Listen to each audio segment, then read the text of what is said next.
बहुत समय पहले की बात है। निरंजनपुर नाम के एक नगर में उदय प्रताप नाम का एक राजा राज करता था। उस राजा की एक बहुत ही सुंदर रानी थी। राजा के विवाह को काफी वर्ष बीत चुके थे, परंतु अभी भी राजा को कोई भी संतान की प्राप्ति नहीं हुई थी। इसी बात को लेकर राजा साहब बहुत ही चिंतित रहते थे। राजा को संतान की प्राप्ति न होने की वजह से अक्सर उन्हें अपनी ही प्रजाओं से अपमानजनक बातों का सामना करना पड़ता था।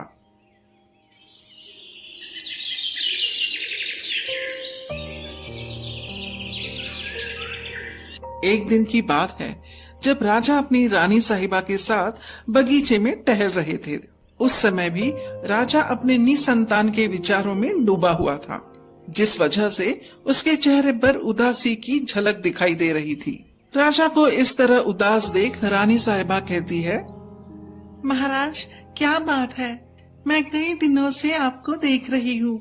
आप काफी चिंतित और विभिन्न विचारों में खोए हुए से रहते हैं। मैंने कभी भी आपको ऐसे उदास होते हुए नहीं देखा। क्या हुआ महाराज?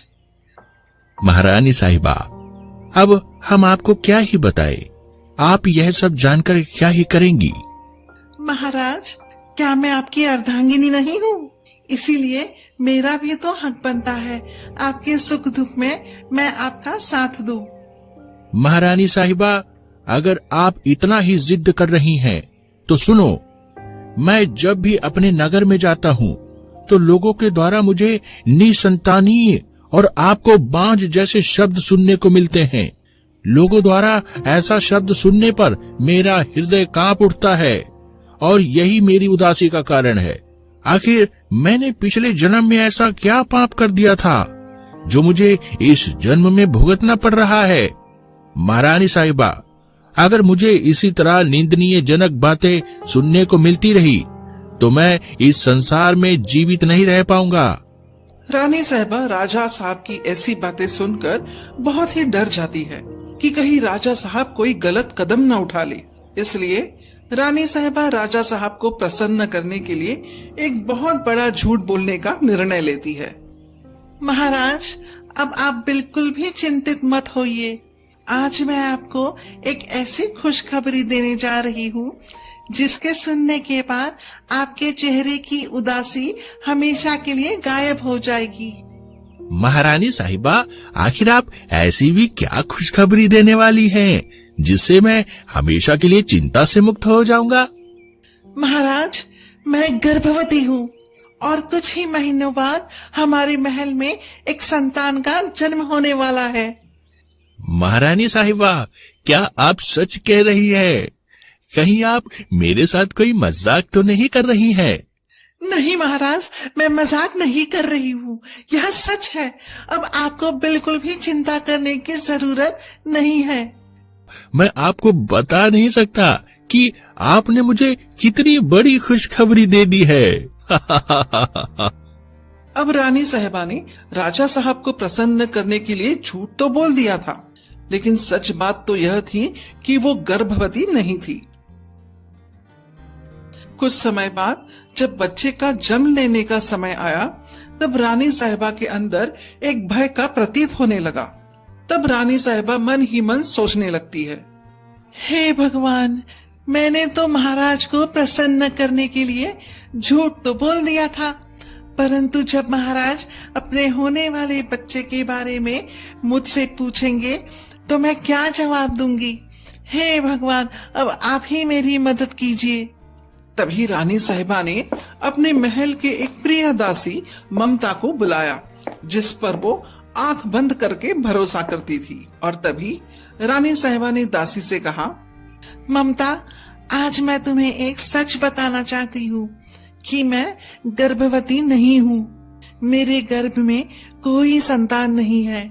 मैं तो सिर्फ महाराज को उदास होते हुए नहीं देख सकी, इसीलिए मैंने उनसे इतना बड़ा झूठ बोला। ममता, मुझे कुछ समझ नहीं आ रहा कि मैं क्या करूं। महारानी साहिबा, चंदनपुर के एक वन में एक तपस्वी महर्षि मुनि जी रहते हैं, जो हमारी इस समस्या का कोई ना कोई निवारण अवश्य ही बताएंगे। ठीक है ममता, हम लोग तुरंत ही उन तपस्वी महर्षि मुनि जी से मिलने के लिए चले जाते हैं। कुछ समय पश्चात रानी साहिबा और उनकी दासी ममता उन तपस्वी महर्षि मुनि जी के पास पहुंचते हैं। प्रणाम तपस्वी महामुनिवर जी, मेरी मदद कीजिए, मैं बहुत ही बड़ी मुश्किल में फंस गई हूँ, कृपया मेरी मदद कीजिए। क्या हुआ पुत्री, ऐसी भी क्या आपदा पड़ी जो आपको स्वयं यहाँ आना पड़ा?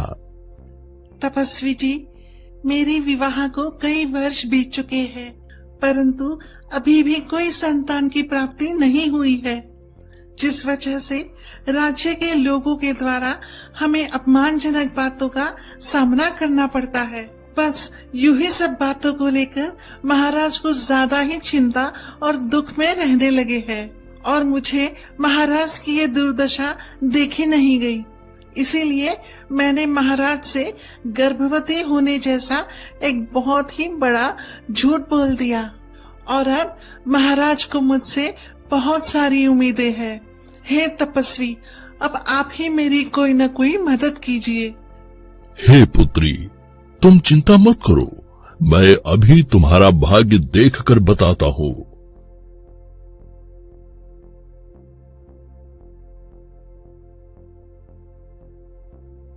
पुत्री, एक बहुत ही खुशी की बात है कि तुम गर्भवती हो। कुछ समय पश्चात ही तुम्हें एक संतान की प्राप्ति होने वाली है, लेकिन दुख की बात यह है कि उस पुत्र के जन्म के कुछ समय पश्चात एक सर्प के डसने की वजह से उसकी मृत्यु हो जाएगी। नहीं तपस्वी जी, ऐसा नहीं हो सकता, मैं ऐसा नहीं होने दूंगी।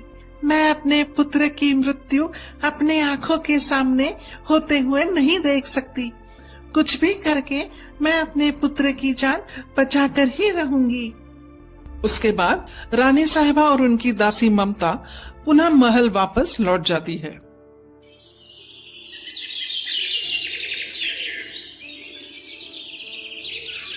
इसी तरह कुछ दिन बाद रानी साहिबा एक पुत्र को जन्म देती है, परंतु अब उन्हें उस तपस्वी महर्षि मुनिवर जी की कही हुई बातों का स्मरण करते ही एक बहुत गहरी सोच में पड़ जाती है।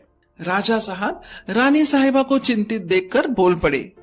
क्या हुआ महारानी साहिबा, आपके चेहरे पर ये उदासी कैसी? नहीं महाराज, ऐसी कोई भी बात नहीं है।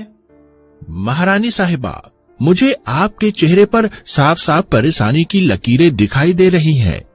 मुझे कहीं ना कहीं ऐसा प्रतीत हो रहा है जैसे कि कोई बहुत बड़ी आपदा आने वाली है। रानी साहिबा, आप एक बार मुझे बताइए तो सही, हम लोग मिलकर उस समस्या का कोई ना कोई निवारण अवश्य ही खोज लेंगे। तभी रानी साहिबा राजा को उन तपस्वी महर्षि मुनि के द्वारा कही गई बातों को बताने लगती है। राजा साहब सब कुछ सुनने के पश्चात कहते हैं, महारानी साहिबा, आप बिल्कुल भी चिंता मत करें, मैं अपने पुत्र की रक्षा के लिए पूरे राज्य को दांव पर लगा दूंगा। सेनापति, आप जल्दी से मेरे कक्ष में आओ, मुझे बहुत जरूरी बात करनी है।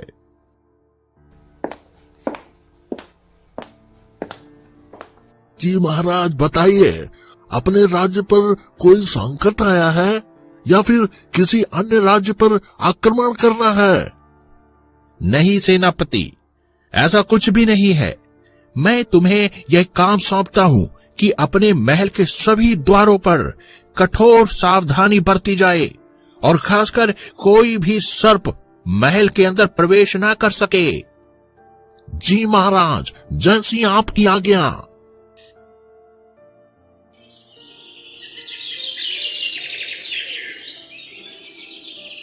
कुछ दिन ऐसे ही बीत जाते हैं। फिर एक दिन महल के एक छिद्र द्वारा एक इच्छाधारी सर्प उस कक्ष में प्रवेश कर जाता है। तभी वह उस बच्चे के पास में आकर बैठ जाता है और तभी वहां पर रानी साहिबा आ जाती है। रानी साहिबा उस सर्प को देखकर बहुत जोरों से चीख पड़ी, बचाओ बचाओ बचाओ बचाओ।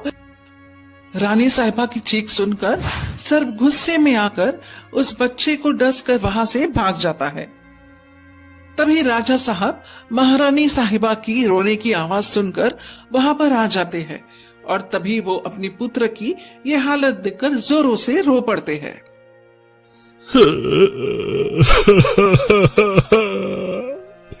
हे भगवान, ये क्या हो गया? ये तेरा कैसा न्याय है प्रभु?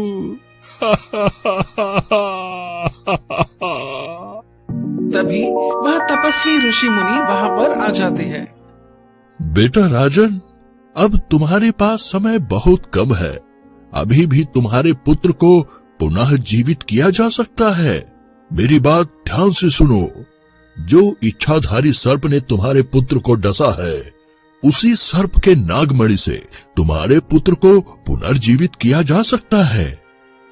महाराज, मुझे बताइए, वह इच्छाधारी सर्प मुझे कहाँ मिलेगा और उसकी नागमणि मुझे कैसे प्राप्त होगी? बेटा राजन, शिवरात्रि के मध्य रात को जब वो इच्छाधारी नाग नागिन अपने नागमणि को उस शिवलिंग के चरणों में अर्पित करते हैं, तभी तुम उस नागमणि को अपने पुत्र के उस अंग पर रख देना जिस अंग पर उस सर्प ने डसा था। परंतु राजन, तुम्हारे पुत्र के पुनर्जीवित होते ही उस इच्छाधारी सर्प की मृत्यु हो जाएगी। अगले दिन राजा साहब ऋषि मुनिवर के कहे अनुसार शिवरात्रि के मध्य रात्रि को उसी स्थान पर पहुंच जाते हैं। कुछ क्षण के पश्चात आखिर वह पल आ ही जाता है जब वह इच्छाधारी नाग अपनी नागमणि को उस शिवलिंग पर समर्पित कर देते हैं। उसके बाद राजा साहब जल्दी से उस नागमणि को लेकर पुत्र के उस अंग पर रख देते हैं।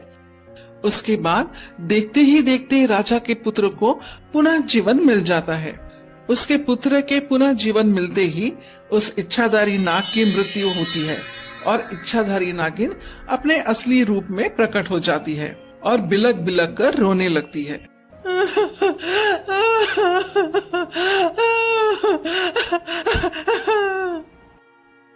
पुत्री, तुम मत रो। तुम्हारे पति नागदेव की मृत्यु नहीं हुई है, बल्कि तुम्हारे पति नागदेव को राजा के पुत्र की देह में पुनर्जन्म मिला है। बेटी, तुम दोनों का मिलन दोबारा से हो सकता है, परंतु उसके लिए तुम्हें राजा के पुत्र युवराज के 18 वर्षीय होने तक इंतजार करना होगा। स्वामी जी, मैं दोबारा से अपने पति को पाने के लिए 18 वर्ष तो क्या पूरे जीवन इंतजार कर सकती हूँ। परंतु स्वामी जी, क्या इस इंसानी दुनिया में मुझ जैसे इच्छाधारी नागिन और एक मनुष्य का मिलन संभव कैसे हो सकता है? पुत्री, तुम्हारी बातों से मैं सहमत हूँ, परंतु इसका भी एक उपाय है। तुम्हें 18 वर्ष तक महादेव की कठोर आराधना करनी होगी, जिससे तुम्हें मानव देह की प्राप्ति होगी और फिर तुम दोनों लोगों का मिलन निश्चित है।